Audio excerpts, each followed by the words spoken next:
Hey guys, let's talk about carbohydrates. First, let's go over the glycemic response of carbs.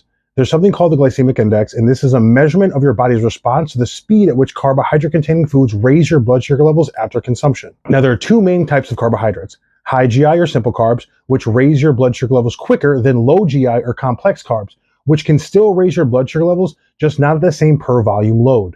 This brings up the glycemic load. This is a measurement of the amount of carbs that you intake that influence that response.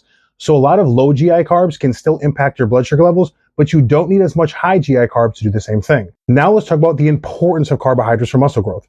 Carbohydrates provide sustained energy for training and are your body's preferred energy source. They help preserve muscle mass by preventing protein breakdown. They stimulate muscle protein synthesis through insulin and aid in recovery by replenishing glycogen stores. Now let's talk about training performance. When you're properly carbed up, your strength output is higher, your endurance is better, and your ability to generate intensity dramatically improves.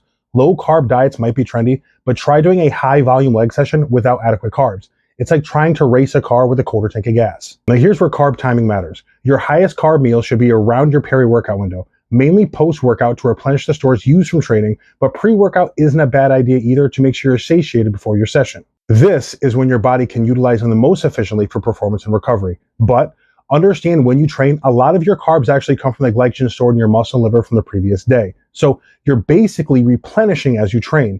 You'll also spare some of those carbs if you have a readily available intra-workout drink like Gatorade powder or cyclodextrin. The types of carbs matter too.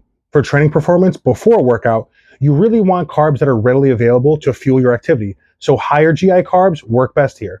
During intense workouts, consuming fast digesting carbs like Gatorade powder or cyclodextrin will help you maintain energy levels and endurance, especially for those longer sessions.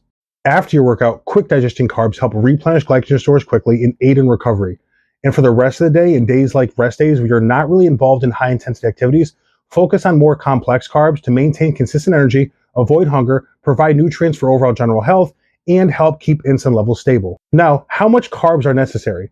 Well, the amount of carbohydrates you need highly depends on several factors such as your activity level, goals, body composition, and overall diet. Now, I'm not really a fan of dishing out general recommendations for carbs because it really is so highly depending on those factors.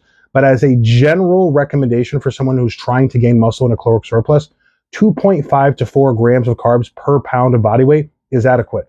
And for fat loss, the typical range would probably be between 1 and 2 grams of carbs per pound of body weight.